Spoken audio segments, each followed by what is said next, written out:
guys doing in there? You looking at things? You're all gonna die in there. I'll kill you myself if I have to. Hello. Welcome back to the show. Let's see if the Illusive Man likes our new armor.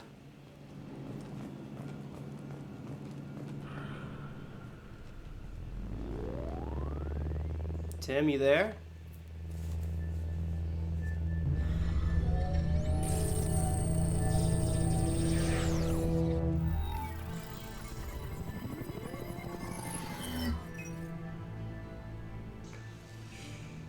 Commander Shepard. Illusive Man. I thought we'd be meeting face to face. Unnecessary precaution. Not unusual for people who know what you and I know. Time out. First problem. Can anyone guess? Whose perspective is this from? His. That means he's the central focus of the scene, not me. Do you remember if anybody's played Mass Effect 1, which you totally can't now, obviously. You remember when we would talk to the Council over hologram? Who was the hologram? They were, because we're talking to them. And what do they stress every time that we talk to them is how all the choices are at our disposal, and we can make our choices going forward as we need to. You'll notice a trend. There's two characters I really don't like. Not because they're bad personalities, but because they're badly written. The Illusive Man is one. Arya is number two. Arya and the Illusive Man are such the writer's pet because they're the coolest characters. Every scene they're in frames them as the main focus of that scene. They never do wrong unless it's to teach Shepard something, and you are barely able to substantially disagree with them. And by that I mean you don't actually ever act against them except the end of the game for the Illusive Man and never for Arya. You can have a mild disagreement with Arya in her DLC in Mass Effect 3, and that's it. The Illusive Man and Arya are such the writer forgetting that this is a video game and not a movie. Like, this game really needed an option to say, I hate this guy, and not only do I hate, because I can be an asshole, but it makes Shepard look petty the entire time. Because the Illusive Man will be preemptively right about every decision ever made except the last one. As if it's some kind of like gotcha, even though every decision he makes in real time is actually wrong. It'll become more apparent if you watch the entire playthrough, or any playthrough really. And that's number one, the most annoying thing, is that this scene takes place from his perspective, where you are the hologram. It's the tiniest thing, but it's just a visual cue to let you know where the writer's intention is for Mass Effect 2. It is a story that is going to be mainly based on drama, but a video game in which you don't have a lot of choice, because if you had too many choices, we wouldn't be able to raise drama the right way. This type of video game with a narrative has to kind of play back and forth with it, with giving the player just enough tension to keep them railed into the main focus, while also letting them feel like they're free enough to actually play a game. Anyways, you don't know me. You might be the reason I'm still alive, but that doesn't mean I trust you. You need to put your personal feelings aside. Humanity is up against the greatest threat of our brief existence. Literal terrorists. The Reapers. Good to see your memory's still intact. How are you feeling? I just said we're not friends. You need to earn the right to ask me those kinds of questions. Cerberus isn't as evil as you believe. You and I are... It actually is super evil still. Cut to the chase. What are the Reapers doing that made you decide to bring me back? We're at war. No one wants to admit it, but humanity is under attack. While you've been sleeping, entire colonies have been disappearing. Human colonies. We believe it's someone working for the Reapers, just as Saren and the Geth aided Sovereign. You've seen it yourself. You bested all of them. That's just one reason we chose you.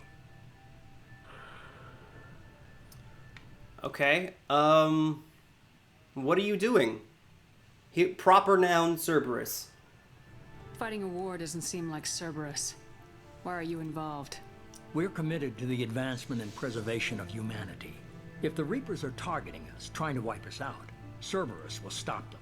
If we wait for politicians or the Alliance to act, no more human colonies will be left.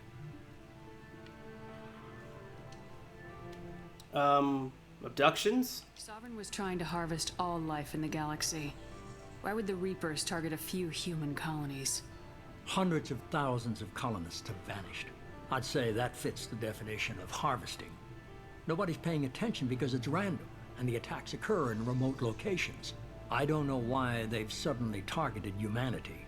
Maybe you got their attention when you killed one of them. So this is gonna be a long episode, I'll tell you right now. This belies the question that Mass Effect was kind of heading for since Mass Effect 1, is what do the Reapers actually want besides killing us all? And so now we're led to believe that the Reapers can focus their attention on specific threats, which, of course, if they're trying to destroy or eliminate something, doing about it strategically makes sense. If they think that humans were the cause of their defeat last time, then maybe they can say that we need to go after humans more specifically now somehow.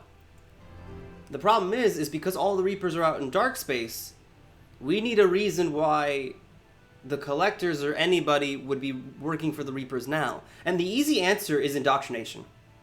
Just like Saren was indoctrinated by Sovereign, all you have to do in the storyline is introduce a new a new device, plot device, that indoctrinates people from far away, right? Something left over that the Reapers had, not as their primary plan, obviously, of turn on the Citadel and invade, but something a little, not like a backup even, just something that was ancient and left over that allows them still to have their presence felt in the galaxy. In the same way that the mass relays in the Citadel allow us to develop technologically how they want us to, we can have something else that kind of works similarly to that.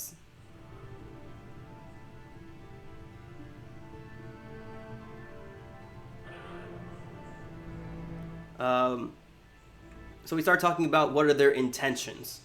What do they want? And that problem with that is that they're very Lovecraftian in the sense that their intentions aren't directly known, but that just their existence is enough to be a threat. And that the story can coast on that for quite a while. You just need to keep introducing interesting devices that play with that idea, right? Maybe it's a mass indoctrination device, right? Maybe it's a black hole bomb, right? Maybe it's some other type of Citadel device that is their main processing plant that they use once they actually invade. You know, you can introduce any number of things to say what the Reapers are doing. But that's all we're getting for right now because the Illusive Man just has suspicions that the Collectors are targeting humanity on a level that seems similar to the Reapers, even though that's really all we have is just the harvesting part. Also, the harvesting thing from Mass Effect 1 was more of a metaphor that they've taken to be more literal now, which is, it's fine, it's all we have to go on. And they're esoteric, and their technology could be somewhat advanced, which would mean Reaper level, potentially. If this is a threat against humanity, you need to mobilize the Alliance. They suffered substantial losses fighting Sovereign. They're rebuilding, still stretched too thin to waste resources verifying the Reaper threat. Blaming the abductions on mercs and pirates is easier and more convenient. Yeah, so we're led to believe that after Mass Effect 1, we're so destitute of our human forces that we can't really spend time going after the Collector threat. Even though the Collector threat, as we later find out, is not strong enough to take on what's left of the Alliance or any species. In fact, Sovereign was not enough to take on the Alliance fleet by itself. So this threat can't be as big as one Reaper. Or at least not as conventionally powerful. Its method has to be more sinister, more subtle than that, right? But we're talking about colonies disappearing wholesale at a time.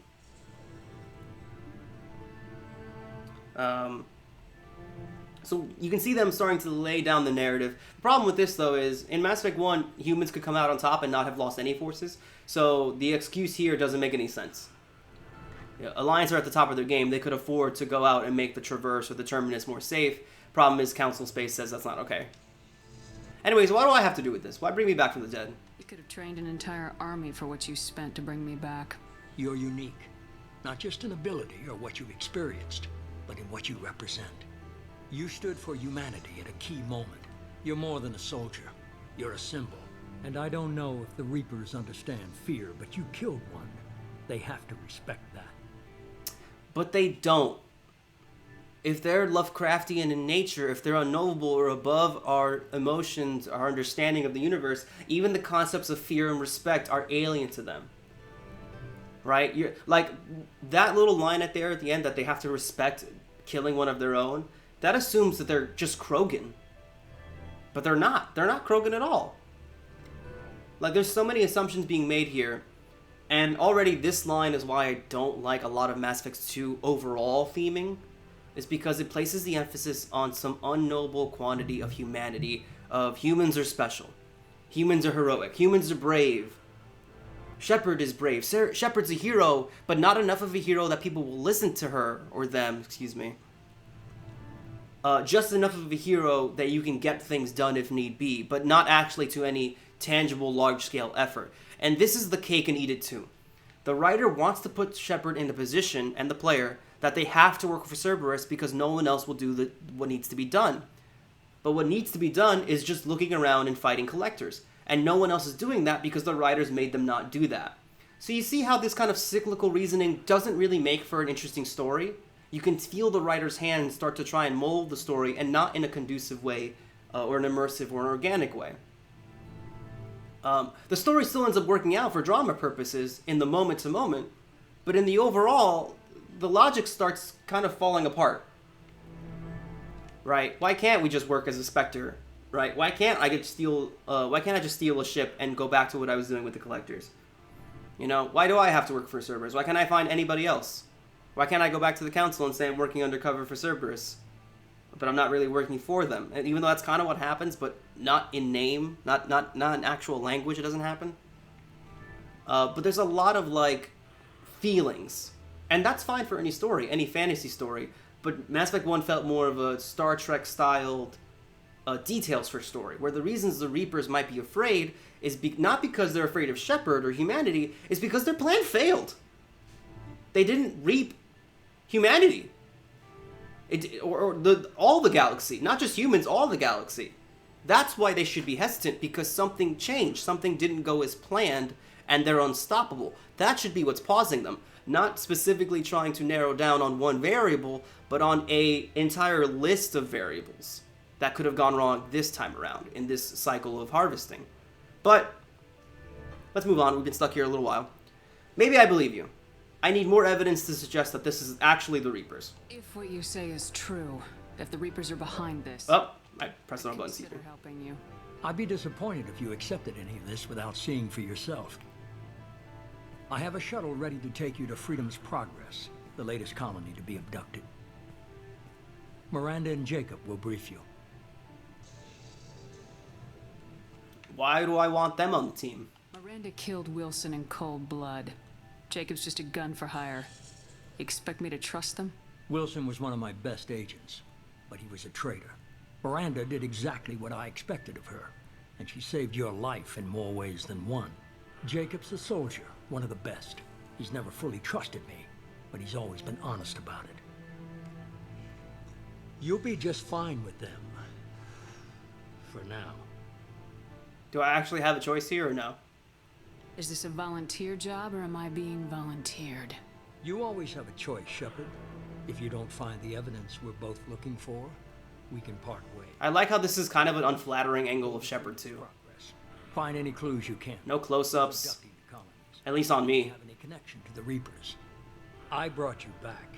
It's up to you to do the rest. Here's our... Oh, no close-up. I thought the close-up was coming. Another reason I like role-playing as a colonist background is all the colonists of Freedom Progress have mysteriously vanished. It's just happened. Another reason I like role-playing as a colonist is because it makes this threat so much more personal. For Shepard, specifically. As a colonist background character. Alright, we're still going to rock this color set for a while. and see how that works. Because I want to see how it looks in cutscenes. That's the real test if it looks good or not. I might change it wholesale, but we'll see. Hey, Jew! Excuse me. Hey, Miranda. The Illusive Man is very impressed with you. I'm eager to see if you can live up to his expectations. See, now this is a close-up. I can't have anyone disobeying my commands when we get there. I know who I report to. As long as you don't do anything to betray Cerberus, I'll follow your orders. Alright, well, thanks for bringing me back to life. I never got a chance to say how much I appreciated what the Lazarus Project did for me. I just hope it was worth it. A lot of people lost their lives on that station. I'm not trying to be a dick to you. We have to work together here. Your attitude isn't helping anything. I have the utmost respect for your abilities, Shepard. It's your motivations that concern me. I believe in what Cerberus stands for. Only time will tell if you prove to be an asset or a liability to our cause. For the record, Cerberus stands for human supremacy, even if I have to kill anybody else, including aliens and especially other humans. If you think I'm wrong, look at every Cerberus mission we've ever heard about. What can you tell me about this colony we're going to? Freedom's Progress? It's a typical human settlement in the Terminus systems. They had a small military force for protection supplemented by mechs and security drones. Average in almost every way, really. Completely unremarkable. Until the disappearance. Any thoughts on what we might run into there? A lot of empty buildings and one giant mystery. I'd like to know more about the Lazarus Project from the person in charge. I wasn't in charge. The Illusive Man was. If I was running the show, would have done a few things differently. Like what? What would you have changed? To start, I would have implanted you with some type of control chip. But the Illusive Man wouldn't allow it. He was afraid it might affect your personality, alter your character somehow. He wouldn't let us do anything that might limit your potential in any way. Don't worry. These guys are the good guy. They're the good guys. If they had done that, well, one, it would have saved them a lot of trouble at the end of this game. Two, I would have found a way to shoot them immediately. Because that is going to guarantee I don't want to work for you. Unless it's one of those subtle control chips or whatever.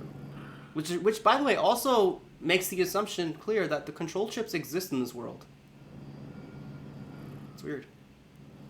Can't say I like the idea of being brought back to life with a control chip in my brain. The Illusive Man is taking an incredible risk with you. I just hope his gamble pays off. He took a risk in giving you free will. You know, that thing that every human that works for him already has? Tell me a little about yourself. Worried about my qualifications?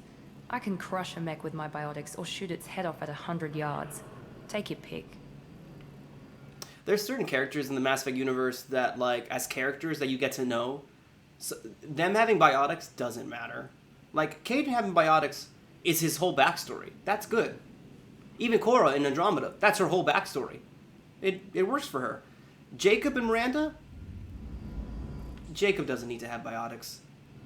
He really doesn't need to have biotics. As a character, he could just have been a regular soldier. Concussive shot, carnage, an ammo type incendiary. Yeah, it's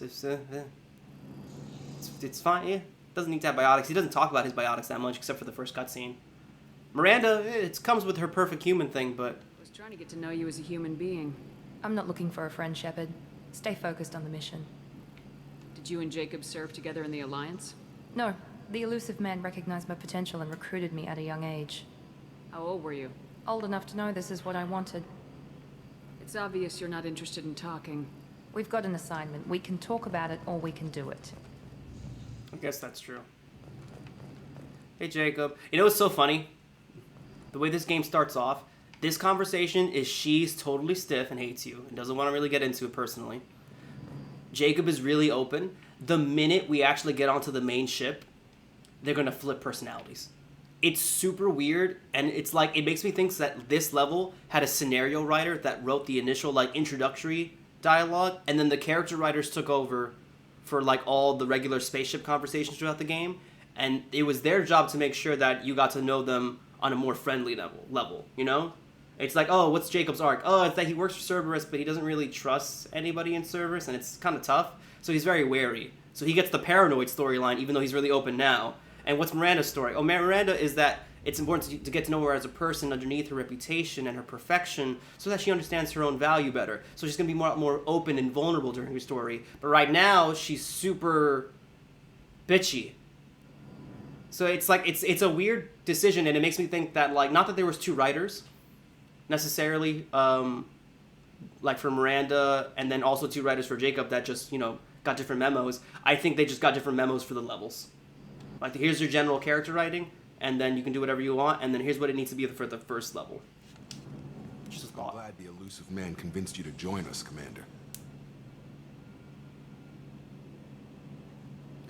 I didn't. I just want to find out what happened to those missing people. I still don't trust Cerberus. Noted. Yeah, fuck you. Me, Commander. Absolutely not. You're part of Cerberus. I'll be keeping an eye on you too. Fair enough. I can't expect you to trust me just because I ask you. I'll just have to earn that trust. Well, you won't. But whatever. Do you know anything about this colony we're going to? It's called Freedom's Progress. Don't know much else. I guess we'll find out when we get there. You said you served in the Alliance. 5 years in total. Stationed all over the galaxy. Even spent a couple of years as a Corsair. Corsair. Heard of the Corsairs? It was an Alliance initiative. They hired independent starship captains and used them for missions that fell outside official Alliance jurisdiction. Technically, we weren't part of the Alliance. If we ever got caught, they could disavow any knowledge of us. We were supposed to be free from restrictions and rules. There was still enough red tape to sink a cruiser. I finally just gave up.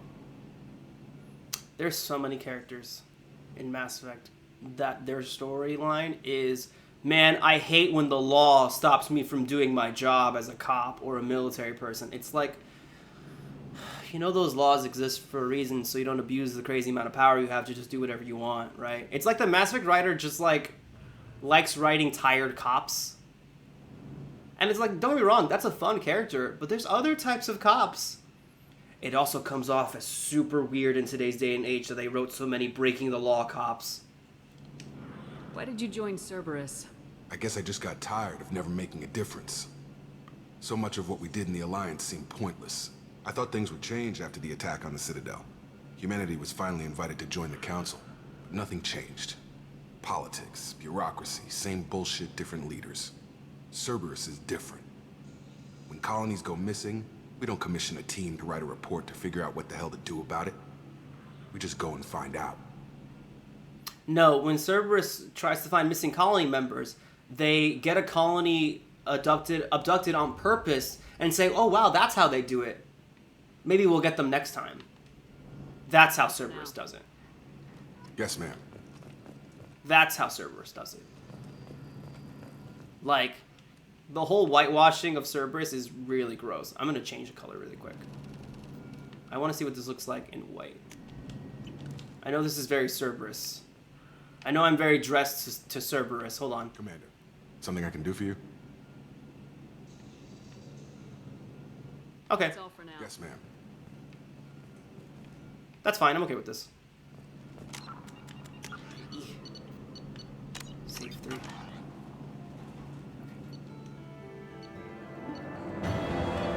I got all my bonuses for importing a character and also beating Mass Effect 2.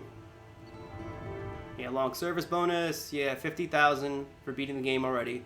And import bonuses are a bunch of credits. They really kneecapped the bunch of credits you could get. Here we go. Yeah, nice. I got bonus experience. And I get all my heavy weapons from previous playthroughs. That's great. That's going to be super helpful. I don't know if that's actually true.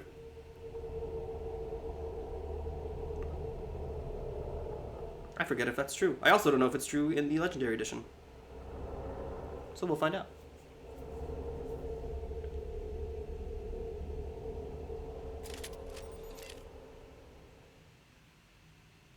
Oh, we just landed? We should be there shortly, Shepard. The Illusive man put us under your command. Do you have any orders?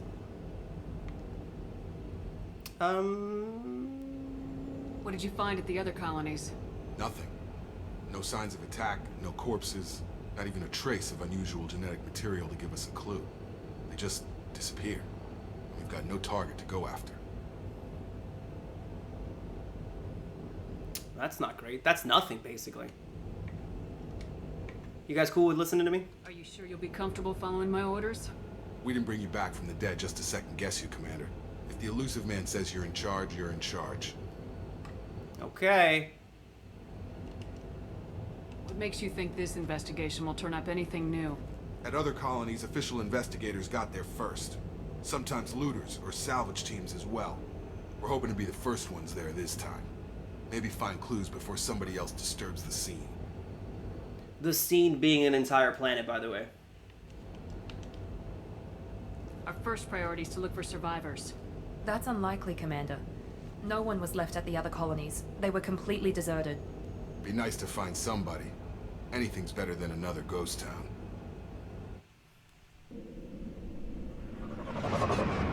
Doo-doo, doo-doo, doo-doo, doo-doo, doo-doo, doo-doo. Doo-doo, doo-doo, doo-doo. Doo-doo.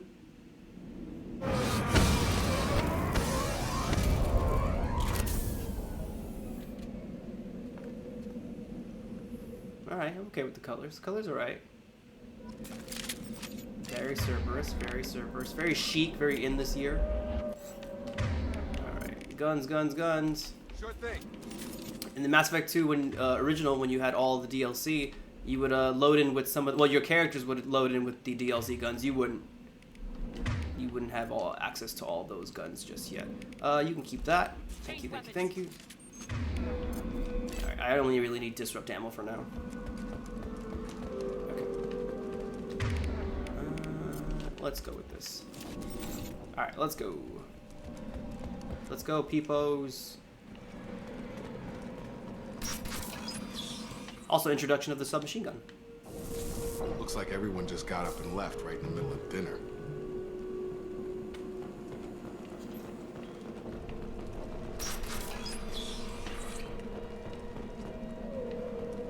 Not a badly designed planet, to be honest.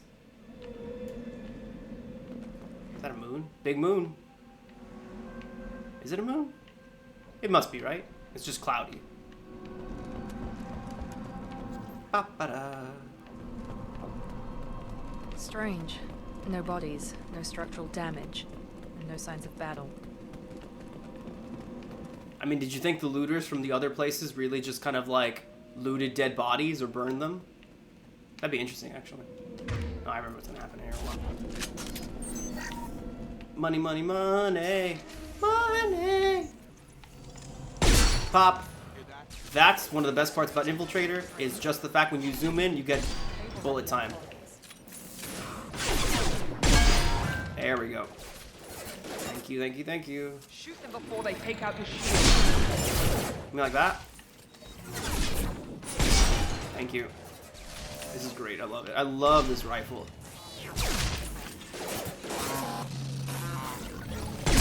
Gotcha.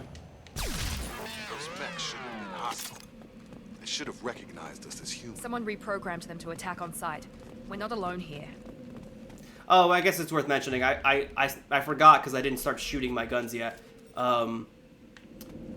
Yeah, we have bullets now. Controversial change. The gameplay's much better for it overall because you can have a greater variety of bullets. But I think the update to Mass Effect 1's gunplay shows you could have done that regardless.